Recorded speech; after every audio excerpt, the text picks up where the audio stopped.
rendez-vous périodique et régulier qui perpétue une tradition vieille de 26 ans constitue une heureuse occasion pour que les membres de notre société se réunissent afin d'échanger leur expérience et observer les dernières avancées scientifiques et médicales dans le domaine de la médecine physique.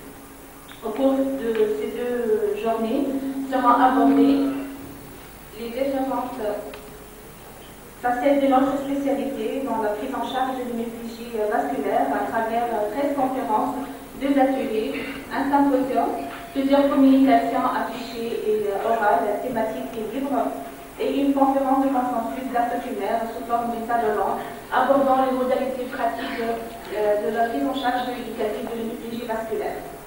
Le présent congrès témoigne encore une fois de la vitalité de la Société tunisienne de médecine physique, de rééducation et d'adaptation fonctionnelle.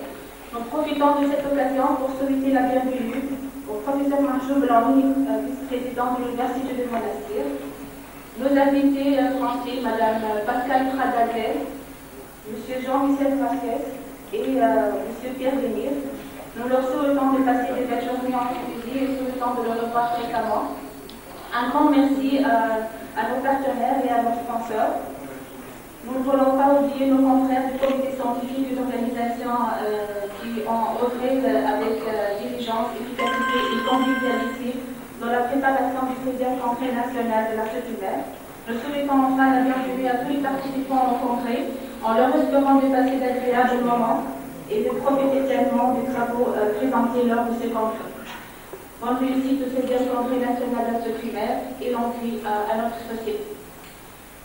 Je passe la parole au professeur Marjou Belaouni pour nous dire un petit mot de la part du président de l'Université de Monastir.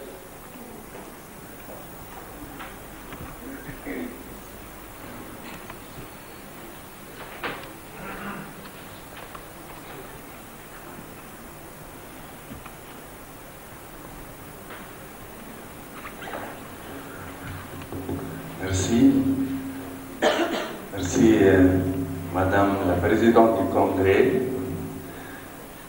Je tiens à remercier notre collègue et ami le Président de la Société de nous avoir invités. Chers collègues, chers invités, en mon nom, et au nom de Monsieur le Président de l'Université de Monastir, je souhaite la bienvenue à tous les invités français et tunisiens qui sont venus pour animer ces journées qui sont très riches, très variées par toutes ces communications qui seront présentées aujourd'hui.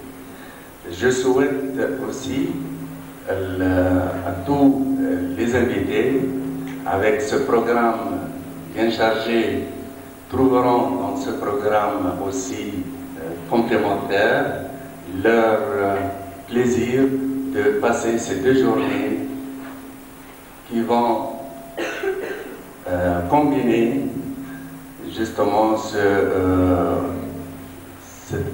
le savoir, mais aussi le plaisir. Chers amis, j'ai voulu par cette occasion aussi mentionner l'implication de l'Université de Monastir dans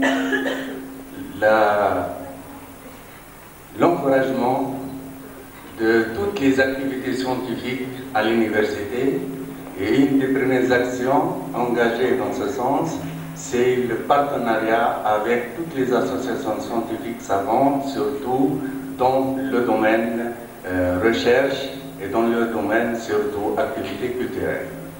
Je reviens à cette activité de recherche scientifique et surtout dans le domaine médical. Je rappelle qu'en Tunisie, cette activité, c'est un excellent indicateur pour cette recherche à l'échelle internationale et surtout à l'Université de Monastir où on compte plus de 35 unités de recherche et laboratoires à la faculté de médecine, mais aussi des laboratoires annexes qui contribuent au développement de cette activité. Aujourd'hui, avec votre congrès, on assiste à plus de 107 communications très diversifiées. Vous avez touché toutes les activités et les facettes de votre recherche, mais aussi il y a plus de 7 conférences par des éminents professeurs, des collègues invités de France, mais aussi des professeurs tunisiens qui vont animer tous ces axes de recherche où on trouve effectivement chercheurs, mais aussi des étudiants. Et je crois qu'on a aussi pas mal de secteurs professionnels qui vont assister à ces manifestations scientifiques. Je crois que c'est là où on a justement le profil qu'on cherche pour notre activité de recherche, surtout dans le domaine médical, qui est déjà recherche appliquée, mais beaucoup plus maintenant une recherche interactive, une recherche qui va mobiliser plusieurs partenaires. Et je pense que dans ce programme, je vois effectivement qu'il y a pas mal de chercheurs, jeunes chercheurs, qui vont trouver dans ces journées un espace interactif, un champ d'expérience et d'échange d'expérience, mais aussi un lieu d'évaluation de ces travaux de recherche, de ces activités, et aussi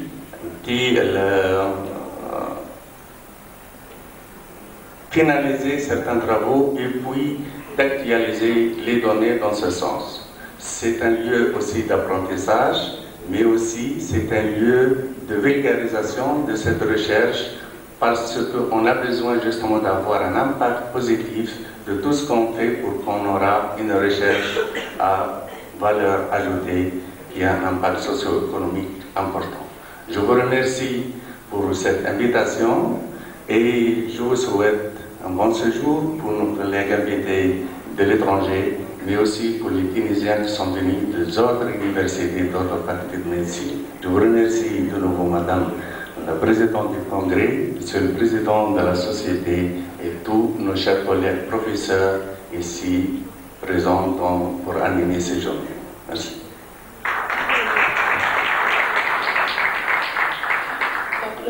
La parole à notre Président de la Société. Merci, Madame Salah. Merci, professeur Mejloub, de nous avoir accompagnés au cours de ce congrès pour représenter les instances en fin de compte qui vont nous parrainer au cours de notre évolution, de nos activités. Je vous rejoins et je rejoins Madame Salah pour souhaiter la bienvenue à tous nos invités français, aux conférenciers tunisiens qui sont là pour débattre de ce sujet qui fait partie quand même de nos activités quotidiennes, si on peut se permettre de le dire. C'est un sujet qui est important, qui a sûrement suscité beaucoup d'efforts de la part de Madame Salah pour faire le tour au niveau de l'organisation et pour nous faire préparer ce programme chargé qui a balayé tous les aspects de la prise en charge de l'EMTJ. Vous avez parlé de la recherche. C'est vrai qu'on est tous obligés par notre vocation de chercher à améliorer les choses au niveau de la prise en charge de l'EMTJ. C'est sûr que maintenant, avec ce qui a été fait et ce qui est en train de se faire, que l'EMTJ, sa prise en charge est en train de prendre des allures dans le sens de structurer cette prise en charge. Il y a beaucoup de choses qu'on faisait avant et qui s'est avéré que ça faisait un coût supplémentaire et qui ne servait pas à grand chose, alors que maintenant, il y a beaucoup de choses qu'on ne faisait pas avant et qui s'est aperçu qu'il y a d'autres aspects. Je laisserai aux conférenciers de nous préciser tout ça. L'EMTJ, logiquement, ne doit pas être vu comme un déficit moteur de la moitié d'un corps, pour dire que ce n'est que la partie visible de l'iceberg. Il y a d'autres aspects beaucoup plus larges et qui seront également mis en évidence. Cette prise en charge doit revenir toujours à la notion de prise en charge de malade et non pas de maladie. On est tous obligés de raisonner malade. L'intérêt de la prise en charge en rééducation, on en est tous convaincus, même ceux qui ne sont pas convaincus et qui sont encore hésitants. À la fin, on trouve qu'ils sont demandeurs des services de rééducation. Et à la fin, j'espère que tous les conférenciers ne vont pas oublier de parler de ce rôle social, de notre rôle social à tous, du rôle social de la médecine, pour évoquer des stratégies qui vont nous permettre de structurer cette prise en charge d'hémiplégie, et c'est l'objectif de ce congrès, de ces conférences de consensus, pour maîtriser les coûts de prise en charge en rendant un service efficace à nos patients.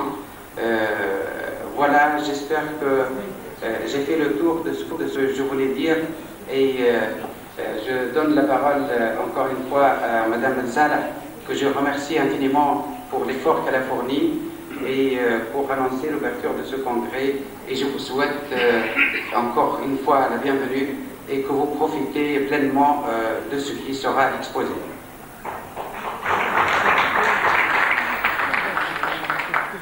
Merci. Donc nous démarrons nos activités pour le 16e congrès national de la solidaire. Donc nous commençons par la première séance. Nous invitons les modérateurs, professeur Olaïch, professeur Frih Mahbouba, professeur Krassis, professeur Khashnevi pour la première séance. Les accidents vasculaires cérébrales. Et c'est Madame le professeur agrégé Boukamora Ahmed qui va présenter cette conférence. Alors, les accidents vasculaires cérébraux représentent la première cause. Les accidents vasculaires cérébraux représentent la première cause d'handicap moteur. Ils représentent la deuxième cause de démence après la maladie d'Alzheimer et la troisième cause de mortalité après les causes cardiovasculaires. D'où la nécessité d'un traitement en urgence et de ce fait de l'handicap engendré. Mais très peu d'études épidémiologiques ont concerné cette affection. La connaissance de ces données épidémiologiques nous fera prendre conscience de l'ampleur de ce problème médical pour établir une politique de santé.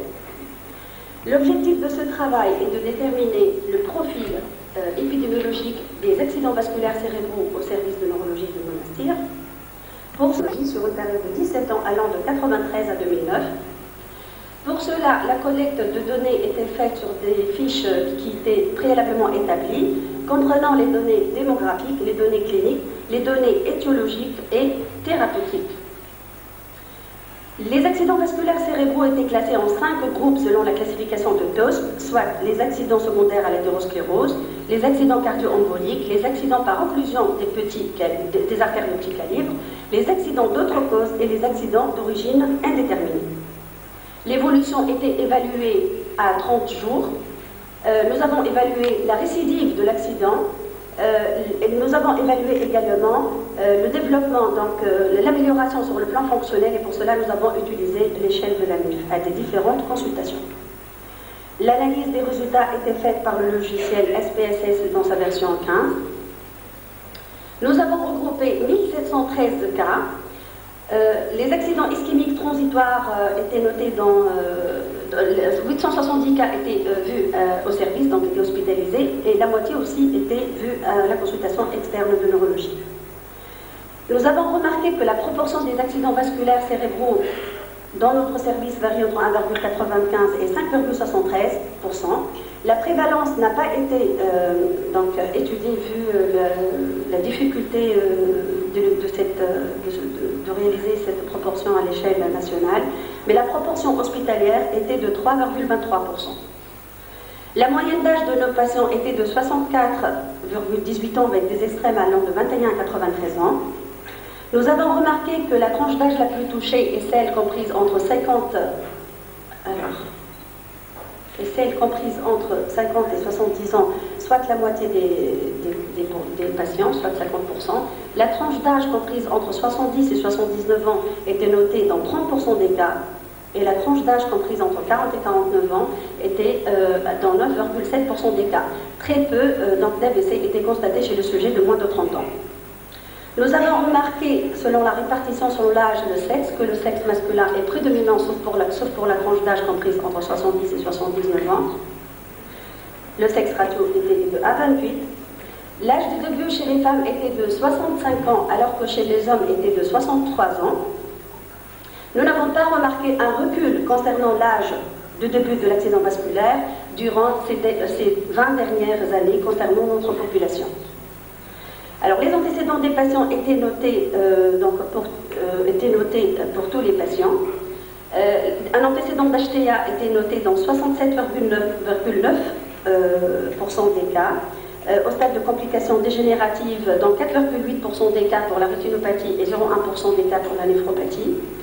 Un diabète était retrouvé dans 40,16% des cas, avec ou sans complications dégénératives. La dyslipidémie était notée dans 13,13% des cas. Alors, 42,9% des malades étaient sous fibrate et 14,16% étaient déjà sous statine. L'arythmie complète par fibrillation auriculaire était notée dans 36,2% des cas. 24,88% des malades avaient une insuffisance coronaire dans leur antécédent.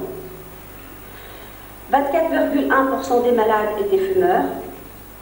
Une hypothyroïdie était notée dans 24 cas et une vascularite dans 17 cas, une maladie de B7 dans 3 cas, un syndrome de Gauchereau dans 1 cas. Les antécédents d'accidents vasculaires cérébraux avant la survenue de l'accident étaient notés comme un accident ischémique transitoire dans 8,1% des cas et 13,7% des patients ont déjà eu un accident vasculaire cérébral. Les antécédents d'accident vasculaire cérébral dans la famille étaient notés dans 3,62% des cas, une artérie des membres inférieurs dans 2% des cas. Il y a des malades qui prenaient déjà de l'aspirine avant la survenue de leur accident vasculaire, soit 157 malades, et la cause était une insuffisance coronaire dans 28 cas, et un infarctus du myocarde dans 21 cas, et une ACFA dans 15 cas. 8,4% des patients avaient présenté un accident ischémique transitoire et 91,6% des patients avaient présenté un accident ischémique constitué. L'AVC a touché l'hémisphère gauche et l'hémisphère droit presque du même pourcentage, soit 40%. Il a intéressé la fosse postérieure dans 5,5% des cas. L'artère la plus touchée était l'artère cérébrale moyenne, avec un pourcentage de 65% des cas. L'artère cérébrale antérieure a été touchée dans 4,14% des cas, l'artère cérébrale postérieure dans 3% des cas, et 5% des patients avaient présenté un accident lacunaire. Selon les données de la tomographie, donc le scanner cérébral, il a confirmé la clinique. Il a montré une prédominance de l'artère cérébrale moyenne dans 38,56% des cas, de la cérébrale antérieure dans 2% des cas, de la cérébrale postérieure dans 4,7% des cas, et le territoire vertébro-basilaire dans 3,32% des cas. L'IRM était demandée quand on a une discordance entre la clinique et l'imagerie et à visée étiologique. Elle a confirmé les données du scanner dans la majorité des cas et elle a montré aussi des accidents qui n'ont pas été visualisés par le scanner cérébral, soit un accident bithalamique dans 3 cas, un accident bi-occipital dans 3 cas et un accident cérébelleux dans 8 cas. Elle a montré, l'ARM du polygone de Willis a montré 11 cas de sténose artérielle, 2 cas de thrombose, 4 cas d'occlusion et 2 cas de dissection. L'ECG a montré une arythmie complète par fibrillation auriculaire chez 63 patients. 12 patients avaient présenté déjà une ischémie ancienne. L'écho Doppler était systématique chez les malades. Elle a confirmé une sténose supérieure à 50% des cas chez 112 patients, une occlusion artérielle chez 28, une thrombose chez 8 patients, une dissection chez 4 patients et une athéromatose diffuse chez 367 patients. Le TT a confirmé également un rétrécissement mitral dans 10 cas, une insuffisance aortique dans 7 cas et un thrombus de Loger dans 11 cas. Le TO a confirmé aussi l'existence de Loger chez 6 patients pour lesquels le TT n'a pas montré de thrombose et une valvulopathie dans 6 cas. Le bilan lipidique a montré une hypercholestérolémie et une hyperlipidémie mixte dans près de 17% des cas, une hypertriglycéridémie dans 16% des cas. La CRP supérieure à 9,9 était notée dans 35,88% des cas et elle était corrélée à un mauvais pronostic fonctionnel. Alors, la classification de nos malades par ce type d'AVC nous a montré que 61,48% des malades présentant un AVC étaient liés à l'athérosclérose, 5,43% étaient d'origine lacunaire et 5,49% d'origine cardio-embolique. Par ailleurs, les autres patients, on n'a pas arrivé à déterminer la cause. La répartition des sous-types d'infarctus cérébral selon l'âge, le sexe et le facteur de risque n'a pas montré de corrélation significative. Et la mortalité était notée chez 34 malades, soit 1,98%. Il s'agit d'une mortalité hospitalière parce qu'il y a des malades qui sont sortis de l'hôpital et on ne sait pas leur évolution. La cause de décès était un AVC étendu dans 19 cas, un AVC du tronc cérébral dans 4 cas et des troubles du rythme dans 1 cas. La récidive de l'AVC au premier mois était notée chez 84 malades, soit 4,98%. Et cette récidive était beaucoup plus notée chez le sujet de plus de 55 ans, de sexe masculin et qui ont des facteurs de risque vasculaire. L'évolution sur le plan fonctionnel était, nous avons remarqué l'état stationnaire chez 50% des malades, 17,75% avaient présenté une régression complète de la symptomatologie, il s'agit donc des accidents ischémiques transitoires, et près de un quart avaient présenté une régression partielle de leur symptomatologie. L'aggravation était notée dans 4,5% des patients. L'évolution sur le plan moteur, et selon le sous-type également d'AVC, n'a pas montré de corrélation significative quant à l'âge, le sexe et le sous-type donc de l'AVC.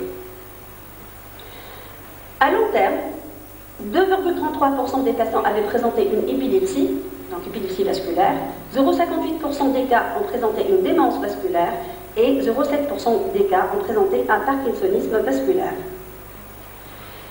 Les accidents vasculaires cérébro-ischémiques restent de loin le plus fréquents par rapport aux accidents vasculaires cérébro-hémorragiques et l'hémorragie méningée selon les différentes études épidémiologiques réalisées.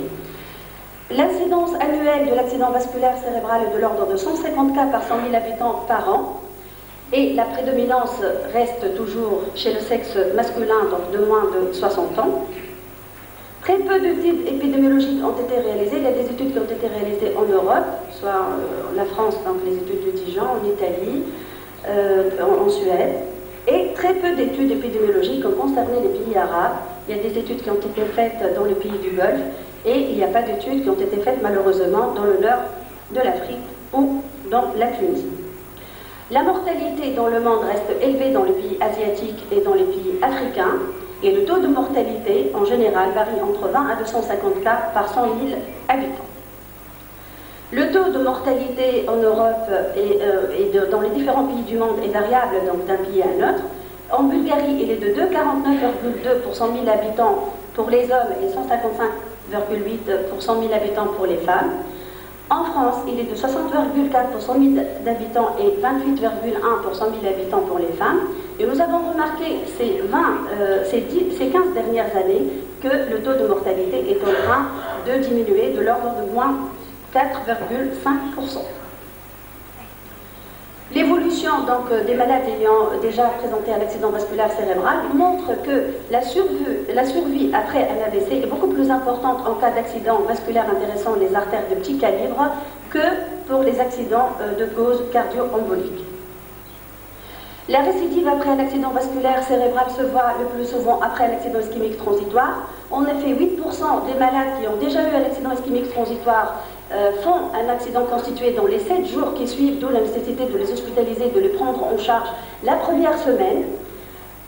La récidive après un AVC est notée dans 7,4% des cas. Dans les 90 premiers jours, dans la majorité des cas, et plus que la moitié ont récidivé le premier mois. Donc le taux de récidive est beaucoup plus important 7 jours après un AIT et dans 30 jours après la survenue d'un accident constitué. Et ce taux de récidive est d'autant plus majoré qu'il s'agit d'un âge avancé et que les facteurs de risque vasculaire sont présents. Le territoire le plus touché dans la littérature est toujours l'artère cérébrale moyenne avec une petite latéralisation vers la gauche. Il faut toujours essayer donc, de traiter ces facteurs de risque vasculaire pour diminuer le taux d'incidence et donc diminuer le taux de morbidité et de mortalité secondaire à l'accident vasculaire cérébral. Cependant, il y a des facteurs qui sont non modifiables tels que l'âge, le sexe, les facteurs environnementaux, génétiques et les antécédents d'AVC dans la famille, mais on peut toujours intervenir quant aux facteurs de risque qu'on peut traiter tels que l'HTA, le diabète, la dyslipidémie, le tabac et les autres infections. La répartition des malades donc, par sous-type d'AVC montre que les accidents cardio-emboliques sont les plus fréquents et de plus, ils sont beaucoup plus fréquents chez le sujet jeune et que les facteurs de risque vasculaire majorent la survenue de l'accident vasculaire de tout type. C'est-à-dire les accidents cardio-emboliques, on a toujours l'HTA, on a toujours le diabète, on a toujours aussi la dyslipidémie. En agissant ces facteurs de risque vasculaire, on pourrait éventuellement diminuer la survenue de l'accident vasculaire cérébral. En conclusion, les accidents vasculaires cérébro-ischémiques restent une affection fréquente, handicapante. Elle touche aussi le sujet jeune du fait de l'athéromatose précoce. C'est pour cela qu'il faut agir sur les facteurs de risque qui sont modifiables, sur lesquels on peut intervenir. La limite de notre étude, c'est que c'est une étude rétrospective et qui a concerné uniquement les malades hospitalisés voués à la consultation, mais il y a des malades qui avaient présenté un accident vasculaire cérébral et qui étaient hospitalisés dans des hôpitaux régionaux et dans des autres services, comme le service de cardiologie. Et l'évolution n'a pas été correctement élaborée parce qu'il y a des malades qui ont été perdus de vue. D'où la nécessité de faire des registres d'accidents vasculaires cérébraux pour améliorer la politique de santé et pour améliorer la prise en charge de ce malade.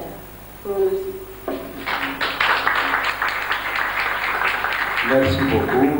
Et on va discuter la première conférence. Est-ce qu'il y a des questions dans la salle à propos du profil épidémiologique?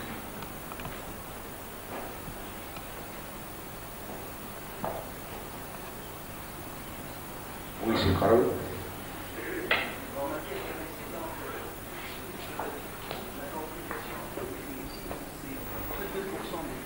Oui.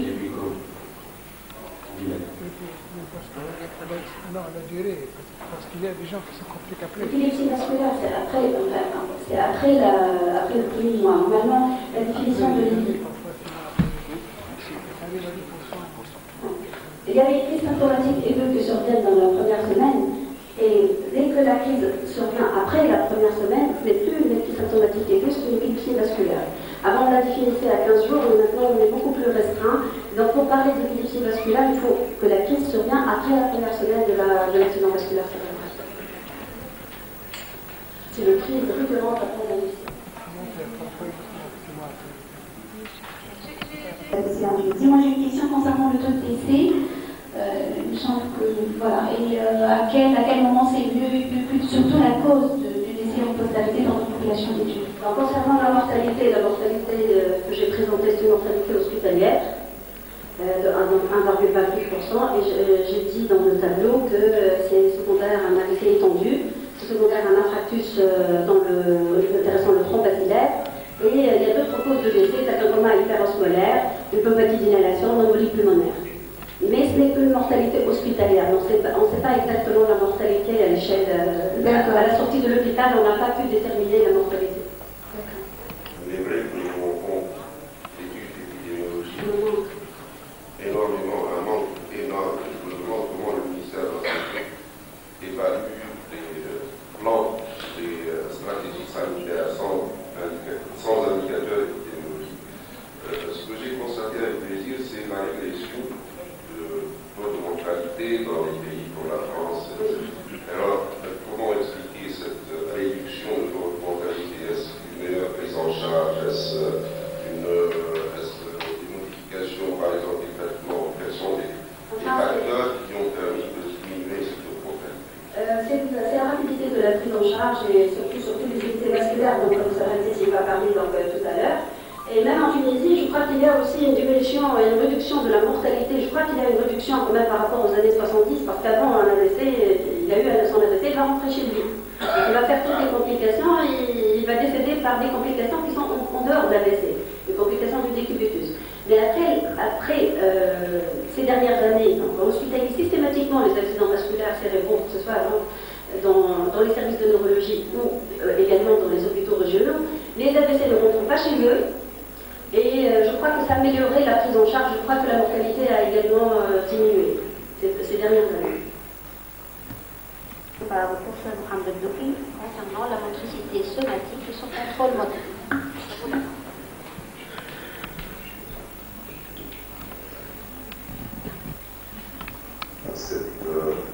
À ce congrès de la circulaire et par un aperçu sur le contrôle de la motricité somatique.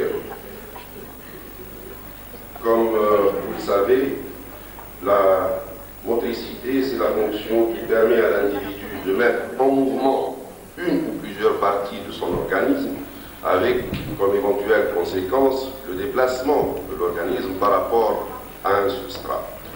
Cette fonction est assurée par un système moteur. Ce système moteur comporte des centres corticaux, des voies motrices centrales descendantes, des voies pyramidales et extrapyramidales classiques, des voies motrices périphériques constituées essentiellement par les motoneurones alpha, la voie finale commune, et ces motoneurones alpha donc innervent les effecteurs qui sont les muscles striés et squelettiques qui assurent justement le comportement moteur par leur contraction. C'est une fonction très importante puisque dans chaque comportement pratiquement il y a un versant moteur. Il y a un versant moteur et ce versant moteur permet à l'individu d'agir sur son environnement et donc de s'adapter à son environnement. Alors, le système moteur comporte une organisation avec certains niveaux hiérarchiques de contrôle. Il y a un niveau supérieur qui assure la planification de l'acte moteur selon les intentions du sujet. Alors, ce niveau supérieur est constitué essentiellement par les centres corticaux et certaines structures corticales. Un niveau intermédiaire qui transforme ces plans en des programmes moteurs et un niveau inférieur au niveau local qui détermine la tension des muscles spécifiques, qui détermine l'angle des articulations nécessaires à l'exécution des programmes et des sous-programmes. Quels sont les aspects de la motricité? La motricité permet d'assurer les postures et les attitudes. Elle permet aussi d'assurer l'équilibre, c'est la motricité posturale. Et elle permet la mobilisation des corps, des membres et des yeux, c'est la motricité cinétique. Cette motricité cinétique peut être de type réflexe, elle peut être automatique et elle peut être volontaire. Et la motricité volontaire peut être de type rapide, de projection, qu'on appelle aussi balistique, ou de type lent, de poursuite. Et en plus de ça, la motricité assure la communication. Bien sûr, la communication par le langage, qui comporte un versant moteur très important, mais aussi par la gestuelle et par la mimique du visage, qui sont tous. Donc, tous ces aspects de la communication impliquent le système moteur. Alors, nous allons commencer un peu par rappeler quelques notions sur le niveau inférieur, le niveau hiérarchique inférieur, donc la moelle, le tronc cérébral qui contrôle essentiellement les mouvements involontaires, dont le type le plus simple sont les réflexes. Alors il y a plusieurs variétés de réflexes, des réflexes ayant comme point de départ donc, des stimulations interoceptives ou extéroceptives. Parmi les réflexes interoceptifs, le réflexe myotatique ou réflexe d'étirement. Réflexe myotatique ou réflexe d'étirement, c'est la contraction d'un muscle, c'est loin, la contraction d'un muscle en réponse à son propre étirement. C'est le réflexe le plus simple. C'est le plus simple. Il a été décrit par Sherrington au début du XXe siècle et ce réflexe, malgré sa simplicité, puisque l'arc réflexe comporte les fuseaux neuromusculaires, les afférences de type 1A, un segment médulaire concentre l'intégration des motoneurones alpha et le muscle lui-même. Malgré cette simplicité, c'est un réflexe très important. Très important parce que c'est le support du tonus musculaire. Il est à la base du tonus musculaire et il est impliqué pratiquement dans toutes les activités motrices, les autres activités motrices. Un autre réflexe, c'est le réflexe myotatique inverse. Alors le réflexe myotatique inverse, c'est au contraire le relâchement d'un muscle en réponse à une augmentation de sa tension. Ces deux réflexes sont très importants puisque le réflexe myotatique règle la longueur des muscles, alors que le réflexe myotatique inverse règle la tension des muscles. Deux paramètres importants donc pour la motricité, la longueur et la tension. Parmi les réflexes extéroceptifs, vous connaissez tous le réflexe de flexion, réflexe de défense, donc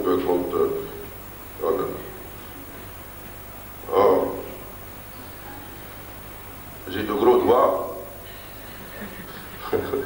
Donc, quand il y a un stimulus nociceptif, il y a un reflux. C'est un réflexe polysynaptique diffus qui a comme finalité, donc, une finalité de défense, puisqu'il éloigne le membre, la région, donc, d'un stimulus potentiellement agressif pour l'organisme. Et ce réflexe s'accompagne souvent d'un autre réflexe contralatéral, le réflexe d'expansion. Le réflexe d'expansion, lui, est provoqué par des stimulations tactiles.